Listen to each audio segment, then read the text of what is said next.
দিয়েছি তো রক্ত, রক্তের বন্যায় দিয়েছি তো রক্ত, রক্তের বন্যায় আমার সোনার বাংলায় ফ্যাসিবাদের ঠাঁই নাই।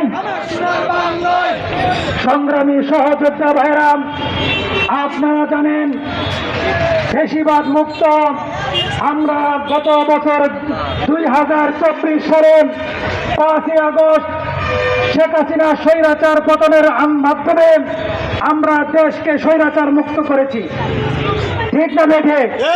কিন্তু আমরা স্বৈরাচারের দোসর মুক্ত হইতে পারি নাই। এখনো ভারতের তাবেদার, ভারতের দালাল, স্বৈরাচারের দালাল এখনো ঘোরাফেরা করছে, ঠিক না বেঠে? এই জন্য বলি আবু সাইদ মুক্ত, শেষ হয়নি যুদ্ধ, ঠিক না বেঠে?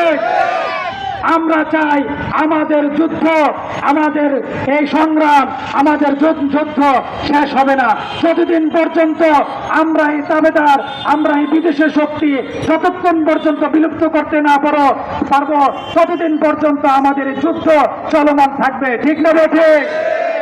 এই পর্যায়ে আপনাদের সামনে